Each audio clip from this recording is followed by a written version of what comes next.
Hey everybody, Cinephile Mike is here, and it is day 63 of Award Season Review Season 3. 97 reviews coming at you in 97 days, covering many of the films up for awards contention this season. Now, as some of the films I'm talking about may still be in theaters or be awaiting a theatrical re release, all of the statistical information I am providing to you, critical information, box office response, nominations, predictions, wins. Everything that I'm giving to you is current within 7 days of recording and posting. And as always, these reviews are spoiler free. Also, make sure you check out my website, cinephilemike.com, for great additional award season content, including the Where Can I Watch It spreadsheet 2024 edition, where you can figure out how to watch all of the films nominated this season that I'm talking about here and so many more, and also track all of the glory or lack thereof that these films are picking up. So, today we are wrapping up with our ninth theme week, and we are about two-thirds of the way done with this season. We only have one third of the season left. We have a little over a month left before we get to the Oscars, which is very, very exciting. But this theme week has been all about the BAFTAs, the British Academy of Film and Television Arts Awards, the UK's answers to the Oscars. Every film I'm discussing this week is nominated for at least one BAFTA award and possibly others. Now, to close out the week, I couldn't think of a better film to do that with than with Focus Features' Nosferatu. Written and directed by Robert Eggers, based on the classic 1922 silent film Nosferatu, A Symphony of Horror, written by Henrik Galeen and directed by F.W. Murnau, and the source material Bram Stoker's Dracula. The film was released on Christmas Day of 2024 and has proven to be quite a box office success this season. From a reported budget of $50 million, the film has so far made $90,825,905 domestically and an additional $66,319,000 internationally, for a total that triples that original budget at about $157,144,905 and rising. And this is just from one month in the theaters. Now, as per our review source, Rotten Tomatoes, the film is certified fresh on both sides, with an 85% critical rating coming from 331 reviews and a popcorn meter of 73% based on over 5,000 audience reviews. Award season wise, the film is the most BAFTA nominated film of all of the ones I have discussed this week, with 5 nods, all of them on the technical side. The film is nominated for Best Cinematography, Best Costume Design, Best Makeup and Hair, Best Production Design, and Best Original Score. Now, normally after my review, I would discuss Oscar chances, but those nods are out now, so why not just flip the format a little bit here? We're two-thirds of the way. We're wrapping up the week. Nosferatu was nominated for 4 Oscar awards, and they are all the same categories as the BAFTAs, save the original score. It was shortlisted for score, but it did not grab that nod. Now, outside of the BAFTAs and the Oscars, Nosferatu is nominated in the same 4 technical categories at the Critics' Choice Awards. It was nominated for Best Horror or Thriller Feature and Best Performance in a Horror or Thriller for Bill Skarsgård at the Astra Film Awards. It won the Outstanding Achievement in Cinematography Award by the National Board of Review and has picked up many nods and wins at various critic circles, film festivals, and also as they've come out, is running for many guild recognitions for a lot of these technical elements as well. So, Nosferatu. In brief, our story starts with Ellen, a young girl who prays to the supernatural to calm her. She's unhappy, and this answer is called. How? Well, we'll have to wait several years. Jump to 1838. Ellen, played by Lily Rose Depp, is now married to Thomas, played by Nicholas Hoult, who, after Renfield, still wants to stay within the Dracula lore. And he's a real estate agent who is tasked with selling a local residence close by in their German village to a man named Count Orlok, played by Bill Skarsgård, who currently lives in a decrepit, broken down estate in Transylvania, requiring Thomas to travel there.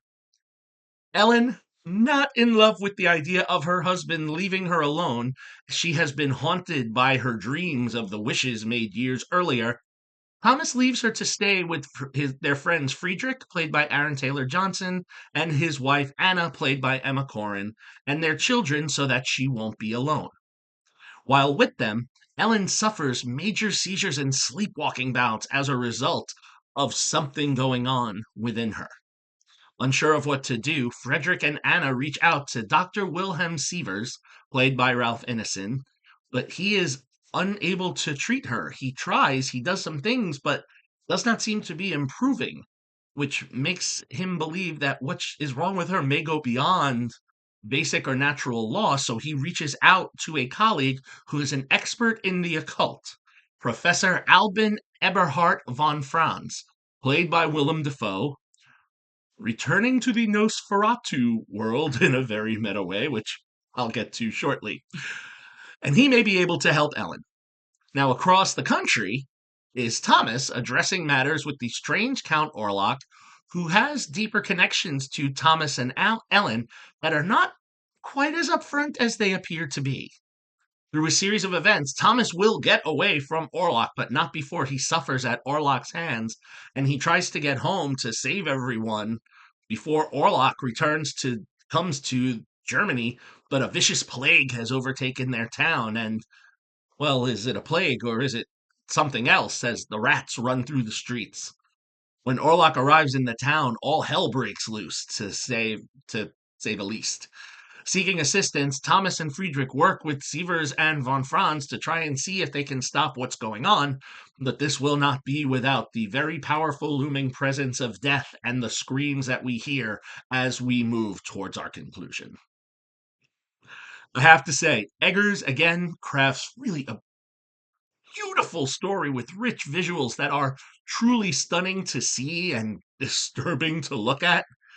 I mean, this is in his wheelhouse. Look at his artistic films, The Lighthouse, The Witch, The Northman. I mean, I tried to be vague in my summary, but look, this is a Dracula film through and through. However, Eggers is able to breathe a new life into the story, creating a unique backstory for our characters, and is really finds ways to play with our emotions in the audience without having to rely on multiple jump scares or cheap trickery. But instead, we get these carefully plotted sequences that grip you as tight as if you've seen the trailer, the hand that flies over the German village. I mean, that shot alone is worthy of that cinematography Oscar nomination. Choosing to do the film in a mixture of, color at times and stark black and white at others only adds to the terror and harkens us back to the original source material in the form of the 1922 film. The performances are all a delight. Skarsgård is chillingly effective as Count Orlok, and it is interesting because much of what we see is, body outlines and hands, and one interesting sequence that resulted in Nicholas Holt's rap gift. If you're curious to know what I mean, there's a spoiler involved in that. Feel free to Google search Nicholas Holt's Nosferatu rap gift. Um, but otherwise makes best use when his character is featured on screen. As I started to say, Defoe, he plays these delightfully unhinged characters on screen.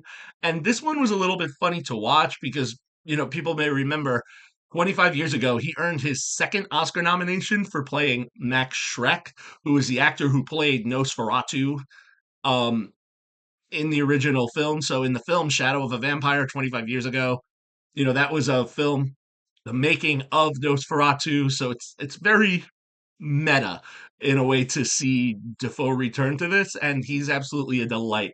Even if he plays a character that almost seems like the long lost brother of the character he played in Poor Things last season. Depp and Holt, I have to say, as our lead couple, they do have decent chemistry. Unfortunately, much of their storylines keeps them apart, so we don't really get to see how their relationship moves as much as their individual relationships with Orlok come into play and others, which is unfortunate because it's hard to understand what that couple's losing given the limited time we're with them. So those are the story and the acting. On the technical side, look, no shock that the film has received the attention it has for the elements that we've talked about. Jaron Blasch's cinematography is absolutely stunning. It captures Linda Mears' period costumes beautifully. Craig Lathrop and Beatrice Brent Narova's production design is stunning. The homes, the boats, the castles, whether it's the lavish settings or the decrepit ones, it all works together. The camera moves are smooth and fluid, and you really feel the era that's presented of that early 19th century time. And I have to say, the team behind the makeup and hairstyling, David White, Tracy Loader, Suzanne Stokes Mutton, wow, just Orlok alone is quite a sight to see and then cringe over. I mean, honestly, this would probably be my pick for winning this award if we're not for the substance, and I think the substance is going to take it. I'm not talking about who I think is going to win what yet. With these teams on both sides of the camera, I have to say, Eggers truly shows that he can be a master of both style and substance without sacrificing one for the other. Nosferatu, look, for me, a stunning, powerful, strong, four-star film. I know it almost seems like I'd be getting to a five. I mean, it's not quite there. There's a couple things I do not love. There's some acting choices I question, and a few of the elements, like with Thomas and Ellen's relationship, I just want a little more. But again, 4 stars, very powerful, worthy of all the recognition it's receiving. If you would like to see Nosferatu, it is still playing in theaters, and it is also available for digital rental or purchase on most digital platforms, where you can get the director's cut, which is slightly longer with 4 additional minutes of content. I haven't seen it yet, but I am looking forward to see it. All right. However, I am going to plug one more time. If you can get out to see it on a theater in a theater, this one is meant to be seen on a big screen. All right. As I said, 2/3 of the way down, done. 63 down and 9 theme weeks down, 34 more films left to go. 5 more theme weeks, and then we're going to get to that big night. As always, if you like what you heard here, please click the subscribe button, like the video, spread the word. You can follow me, Cinephile Mike, on all social media platforms and on Letterboxd. And again, find lots of great information on my website, cinephilemike.com. All right, everyone, until next time, this is Cinephile Mike saying take a break and watch something new.